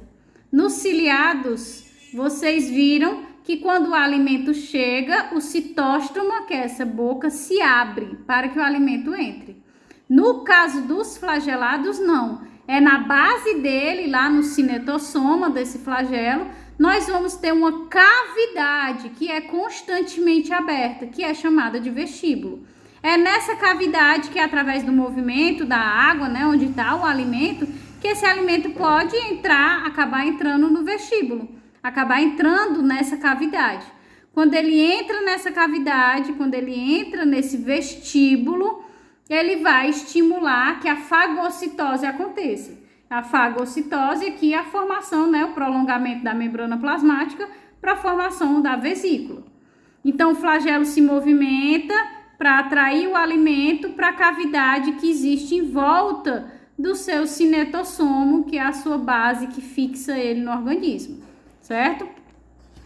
Então, flagelo, a gente tem o cinetossomo que prende o flagelo no organismo e temos o flagelo. O flagelo se mexeu, acabou trazendo o alimento para esse organismo. Se não tivesse espaço entre o cinetossomo e a membrana, o alimento não conseguiria entrar. Então, entre o cinetossoma e a membrana, a gente tem uma cavidade que é chamada de vestíbulo. Esse alimento acaba entrando nesse vestíbulo e quando entra no vestíbulo é que estimula a formação das vesículas de fagocitose, ou seja, do vacúolo digestivo, certo? E aí, da mesma forma, entrou no organismo, aí vai procurar um lisossomo que contém as enzimas para que seja degradado. Existe ainda um tipo especial de cilióforos, né, que são os suctórios. E eles, na fase adulta, eles perdem completamente os seus cílios. Então, os suctórios, eles desenvolvem tentáculos suctoriais ocos que possuem... Ai! Sai! Ai, Jesus! Desculpa. Então, os suctórios desenvolvem tentáculos suctoriais ocos que possuem na sua extremidade organelas de adesão chamadas de aptocistos. Então, os aptocistos secretam uma substância viscosa que é capaz de prender as presas, né? Uma bactéria, um vírus, uma determinada substância orgânica. Então, esses prolongamentos, na sua extremidade, tem os aptocistos. Esses aptocistos secretam uma substância de adesão e aí o alimento se prende. Como o alimento se prende e esses tentáculos que possuem esses aptocistos, que produzem essa substância, eles são ocos. O alimento que se prendeu na substância de adesão, ele entra por essa região, por essa cavidade oca desses tentáculos suctoriais. Então, ele vai secretar enzimas quando ele se prende na substância de adesão dos aptocistos, ele vai secretar enzimas, não, desculpa, tá? Os aptocistos vão secretar enzimas que vão degradar esse alimento, além de secretar a substância de adesão, e essas enzimas vão degradar o alimento que pode entrar através desse canal oco dos tentáculos. Será que tem alguma imagem? Acho que sim. Tem. Pronto. Então, observem aqui, certo? Então, a gente tem aqui no A a aparência, no B a posição, no C a dissolução da membrana da presa e no D a sucção. Pronto. Exatamente. Então, no A, é só como é que é a estrutura desse aptocisto. Esse aptocisto, como vocês podem ver, eu vou mostrar aqui, porque eu não consigo pegar na outra membrana. Mas isso aqui é o aptocisto, né? Que é o que vocês estão vendo no A. Isso aqui é o aptocisto que está na extremidade desse tentáculo, desse organismo suctorial. Suctório, certo? Que é um tipo de ciliado. Então, esses aptocistos estão secretando aqui uma substância de adesão. Em determinado momento, essa substância de adesão vai aderir um organismo, certo? No momento em que ele adere a um organismo, ele passa a secretar enzimas, certo? O próprio aptocisto, além de secretar a substância de adesão, ele secreta as enzimas que vão degradar a presa, né? O substrato. Então, degradando a presa, aí ocorre a sucção do alimento para o canal oco do tentáculo desse suctório, certo? Então, a gente tem aqui a estrutura do aptocisto, onde eles se localizam na extremidade do tentáculo do suctório. Aqui é quando a substância de adesão que o aptocisto produz se liga ao alimento. Aí, quando ele se liga, estimula a secreção das enzimas. Quando secreta essas enzimas, degrada o organismo e degrada aqui, ó, a barreira da membrana plasmática. Então, o organismo, ele não tem mais a proteção da membrana e ele pode ser o quê? Sugado através do canal oco do tentáculo do suctório. Então, nós vimos que nós temos quais tipos de mecanismos de alimentação dos protistas. Temos o mais conhecido, que é a formação dos pseudópodes, através da formação da vesícula de fagocitose, através dos pseudópodes. Nós temos o citóstomo dos ciliados, que vai abrir e fechar, né? Ele abre quando ele entra em contato com o alimento. Aí o alimento entra na citofaringe e lá no final forma a vesícula digestiva. Nós temos a alimentação através do vestíbulo, que é uma cavidade que existe na base do flagelo. Então, no momento em que o alimento entra nessa cavidade, entra no vestíbulo do flagelo, ele vai estimular que a fagocitose aconteça. E, por fim, nós temos essa exceção dos ciliados, que são os suctórios, que tem essas estruturas chamadas de tentáculos e os aptocistos nas extremidades desses tentáculos, que formam substâncias de adesão e formam enzimas que são capazes de degradar os organismos e a sua membrana, fazendo com que eles sejam sugados através da estrutura oca dos tentáculos e assim o organismo se alimenta, certo?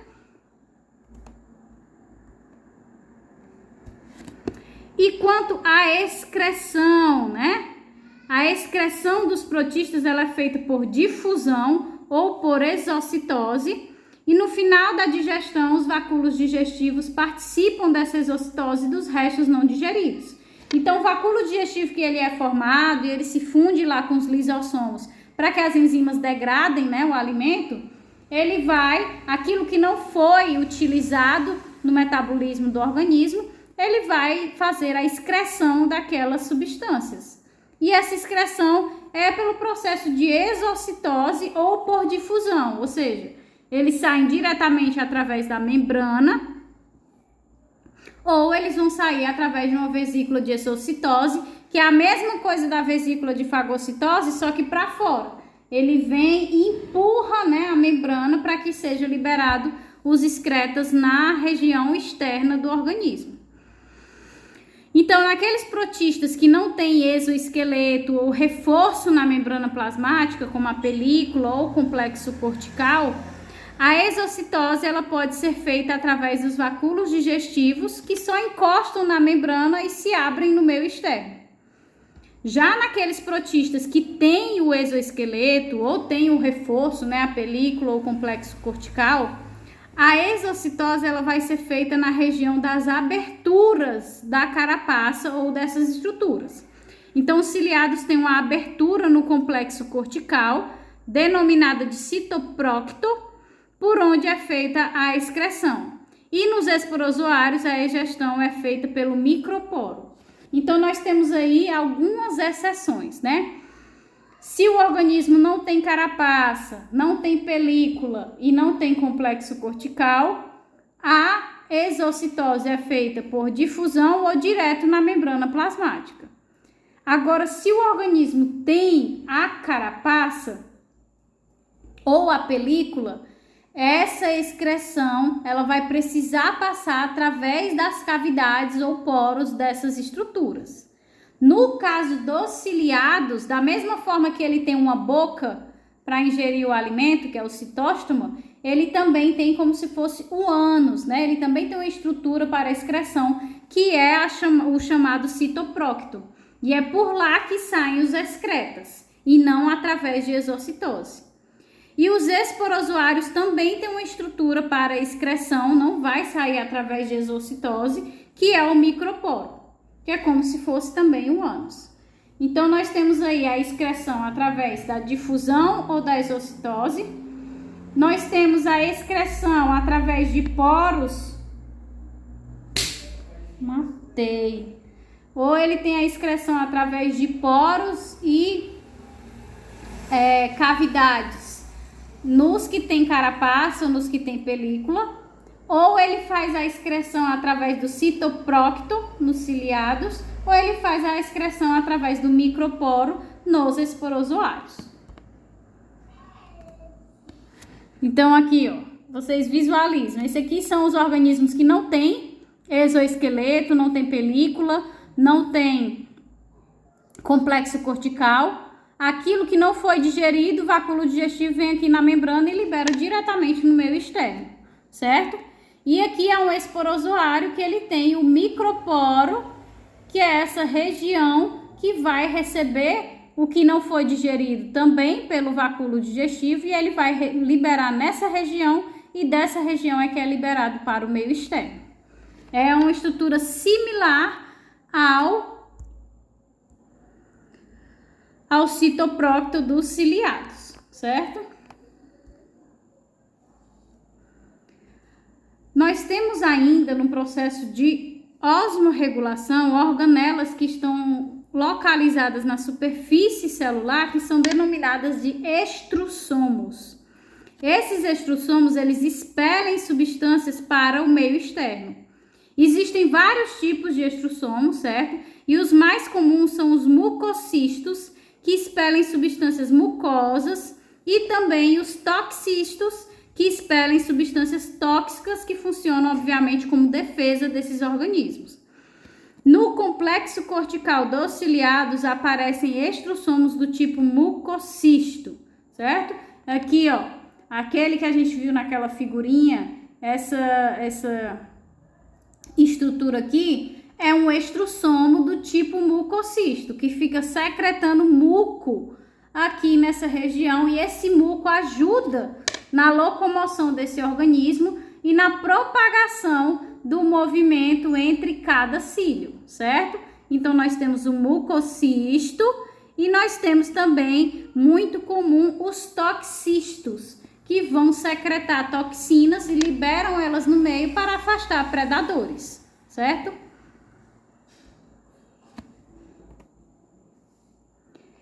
E como nós descrevemos lá na nossa primeira aula de contato com os protistas, nós temos estruturas nas células dos protistas chamadas de vacúolos contráteis. Esses vacúolos contráteis, eles estão presentes na maioria dos protistas ameboides, flagelados e ciliados. Essas organelas são o principal mecanismo osmorregulador destes organismos unicelulares, bombeando o excesso de água para fora da célula.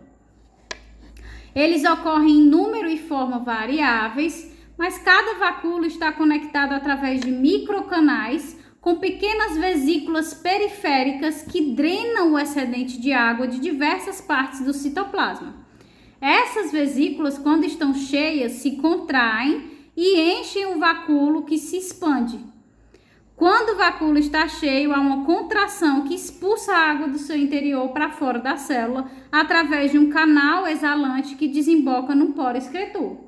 Então, por exemplo, vamos supor que o organismo, ele é um organismo aquático, é um protista aquático. Ele está no meio aquático constantemente. Ou seja, ele está constantemente sendo exposto a concentrações de água muito elevadas.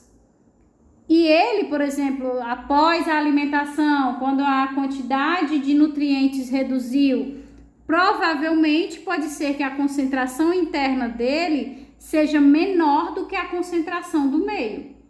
Então, o que é que acontece? Para que fique tudo, né, isotônico, né, na mesma concentração, ele vai absorver água para que a concentração dele fique igual com a concentração do meio, ou seja, que se mantenha a osmorregulação. Se ele ficar absorvendo água sem controle algum, uma hora ele vai estourar, né? Que é o mesmo processo de osmorregulação que nós possuímos.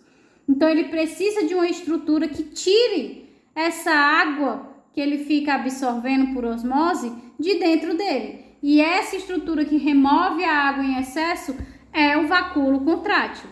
Então, esse vacúolo contrátil tem várias enzimas periféricas que vão absorvendo essa água e vão transferindo para esse vacúolo contrátil, e quando ele enche, ele contrai, expulsando essa água no meio externo.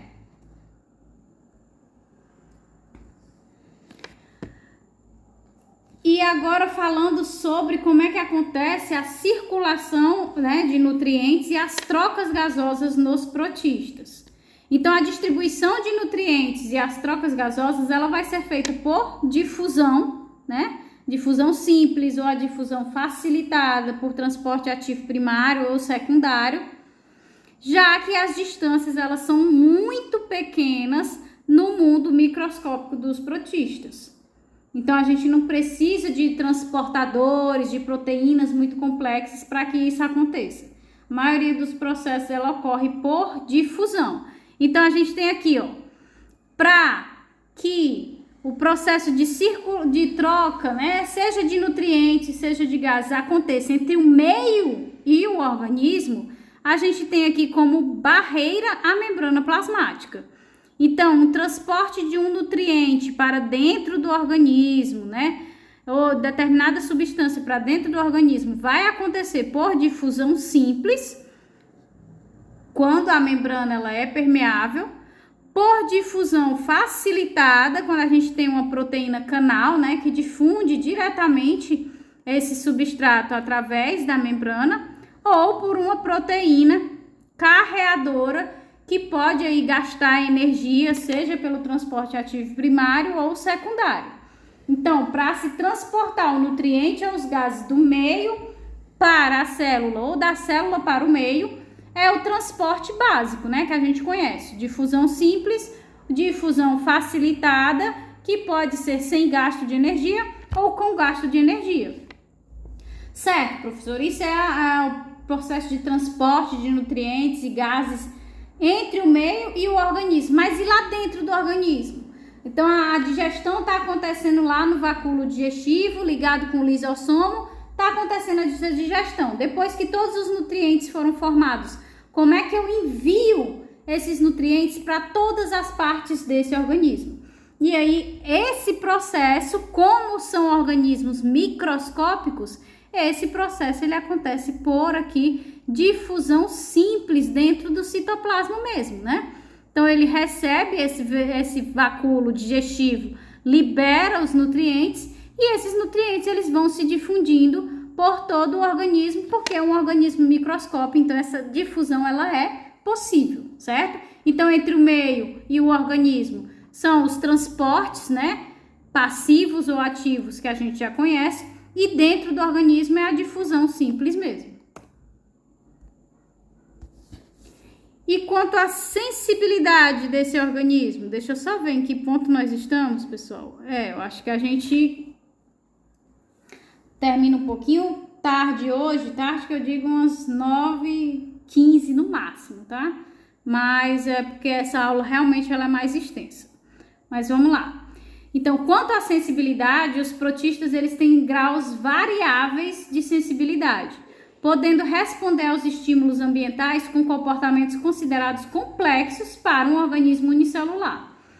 Então, as respostas comportamentais dos protistas estão geralmente relacionadas aos movimentos que se aproximam, que é a ataxia positiva, que nós já vimos isso. Por exemplo, o que é uma ataxia positiva? O aluno é ótimo.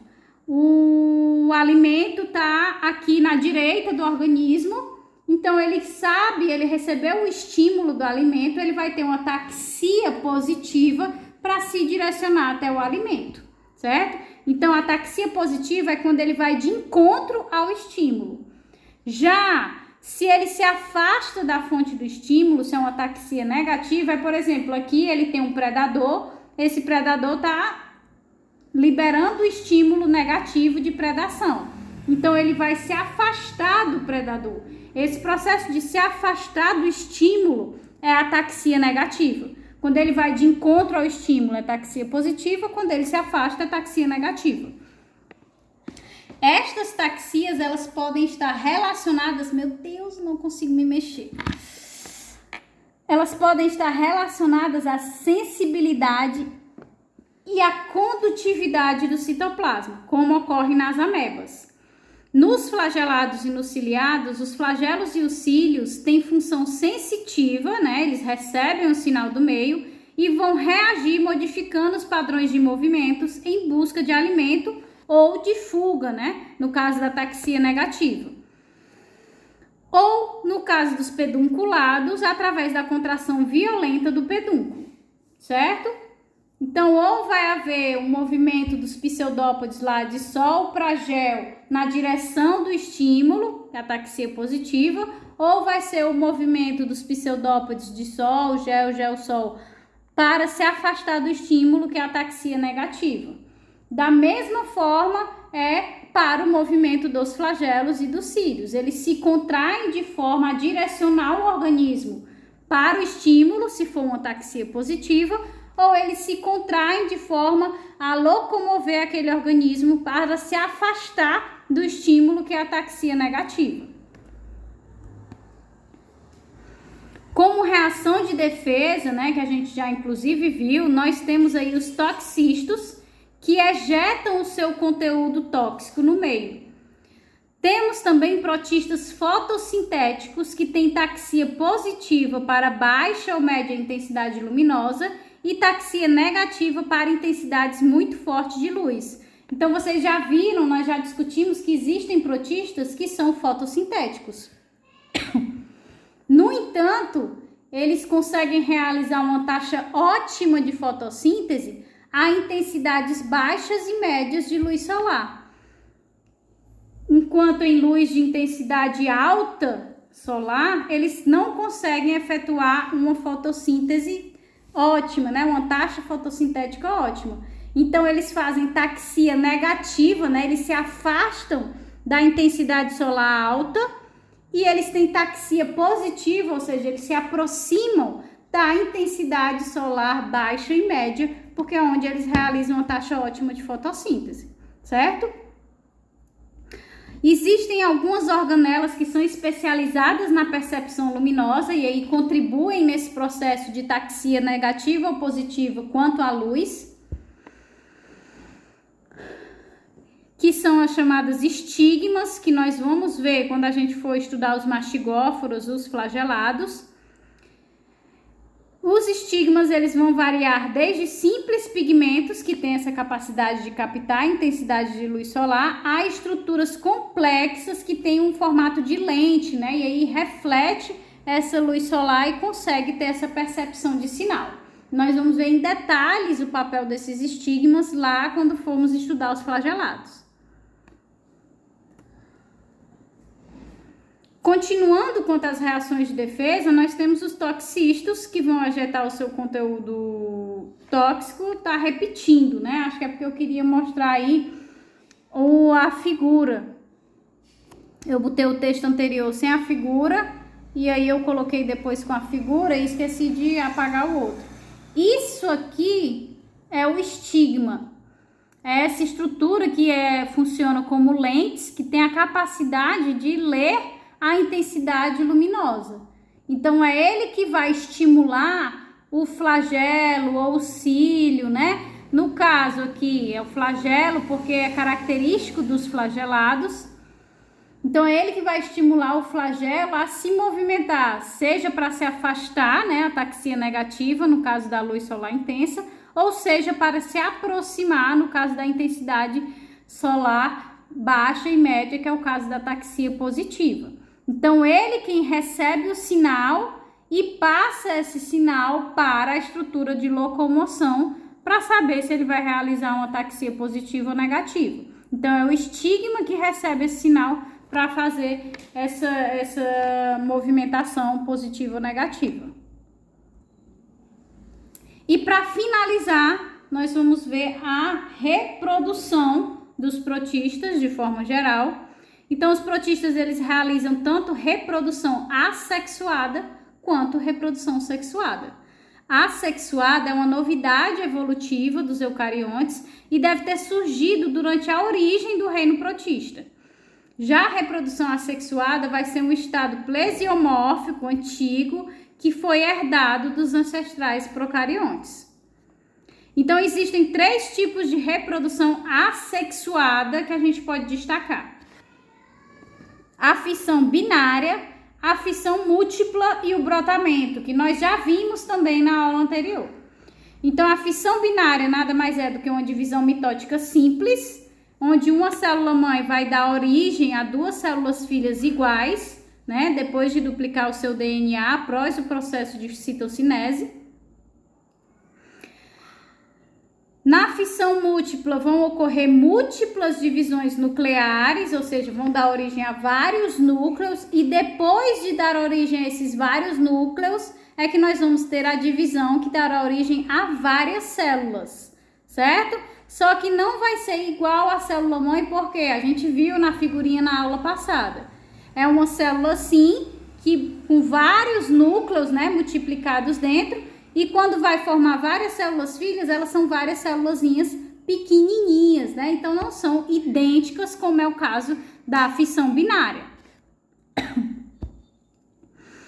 Esse tipo de reprodução vai ser característico dos ciclos de infecção por protistas parasitas, certo? É característico dos parasitas que a gente vai ver, principalmente quando for destacar os esporozoários, certo?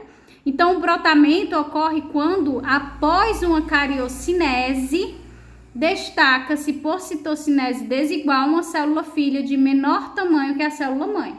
Então, no brotamento, o novo organismo ele começa a crescer na estrutura mãe e depois dele se formar, ele se solta da estrutura mãe, só que em tamanho bem menor, mas já formado. Ele só continua o seu crescimento após se destacar da estrutura mãe.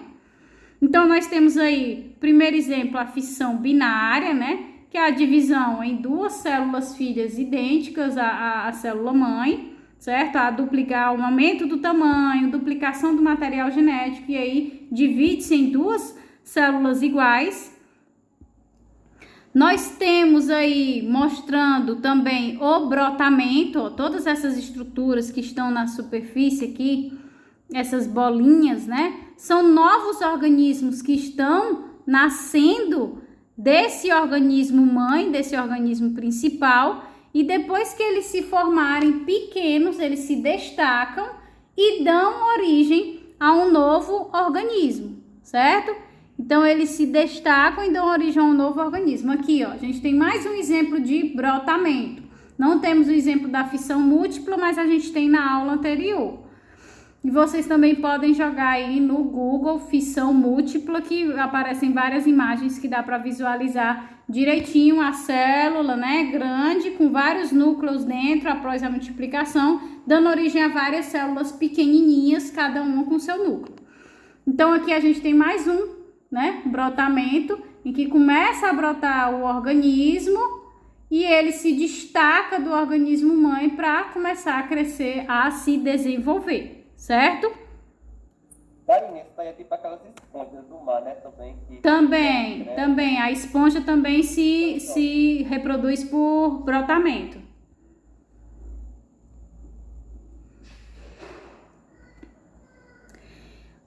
E, além dos métodos assexuados, né, os protistas também desenvolveram uma variedade de processos sexuais. Então, destaca-se aqui o surgimento da meiose, como um processo reprodutivo que forma células haploides chamadas de gametas.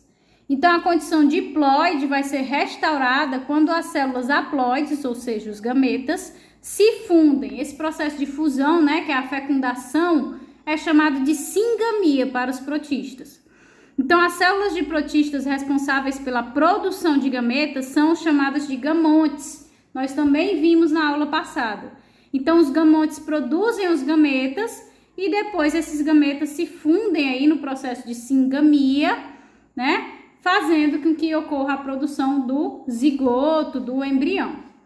Então, a singamia pode ocorrer por isogamia, quando os dois gametas têm o mesmo tamanho, né? Ou seja, são isogamia, gametas de igual morfologia. Quando os gametas têm tamanhos diferentes, a gente chama de anisogamia, né? E não mais isogamia. A gente chama de anisogamia. E além da singamia, outro processo sexual é conhecido nos protistas ciliados, que é a conjugação. Vocês falaram para mim que vocês tiveram aula sobre bactérias, então muito provavelmente vocês viram um processo de conjugação, que é a troca de material genético que acontece entre as bactérias. Nos protistas é a mesma forma. Os organismos têm o contato, formam uma ponte por onde eles trocam o material genético, daí que vem o fator sexual dessa reprodução, porque a gente tem a variabilidade genética relacionada a essa troca de material genético, certo? Na conjugação, os dois indivíduos eles sofrem meiose, a qual leva à formação de núcleos gaméticos haploides, sem que haja a divisão celular. Então, esses dois indivíduos formam uma ponte citoplasmática entre si, trocando esses núcleos gaméticos que foram gerados, mantendo cada gamonte um núcleo gamético. Logo após a troca dos núcleos, os gamontes se separam, né? Os gametas. Apesar de não ter havido ainda divisão celular, houve a troca de material genético, que é daí que se chama a reprodução sexual, a variabilidade genética, né? É a troca do material genético confere a variabilidade genética. Então, por isso que é considerado uma reprodução sexual. Então, a gente está vendo aí, ó, o exemplo da conjugação de dois protistas, certo? Então, eles veem os seus dois gamontes se unem pela região oral, certo? Os macronúcleos se desintegram, né? Porque aqui a gente está vendo o exemplo de quê? Ciliados, né? Os ciliados, eles não têm um macronúcleo e um micronúcleo. O macronúcleo não tem função vegetativa e o micronúcleo função reprodutiva. Então, os macronúcleos se desintegram. Os micronúcleos se dividem 2 vezes, né? Dando 2 micronúcleos origem a 4 micronúcleos. 3 dos 4 núcleos de cada gamonte, né? De cada organismo se desintegram e um dos micronúcleos remanescentes vai se dividir de forma desigual, dando origem ao macronúcleo e o micronúcleo. Esses núcleos gaméticos migrantes vão ser trocados entre os gamontes, certo? Que é o menor, né? O micronúcleo vai ser trocado pela ponte que foi formada. Os micronúcleos, eles se fundem em cada gamonte e os gamontes se separam depois que ocorre a fusão com o macronúcleo. Depois que eles se separam, né, que já houve a troca de material genético, que o micronúcleo ele se fundiu novamente com o macronúcleo, esse núcleo ele vai se dividir 3 vezes, né, dando origem aí a 8 núcleos, certo? Que é o que está no passo 6. 4 desses micronúcleos vão multiplicar o seu DNA formando os macronúcleos, e os outros 4 permanecem como micronúcleos, certo?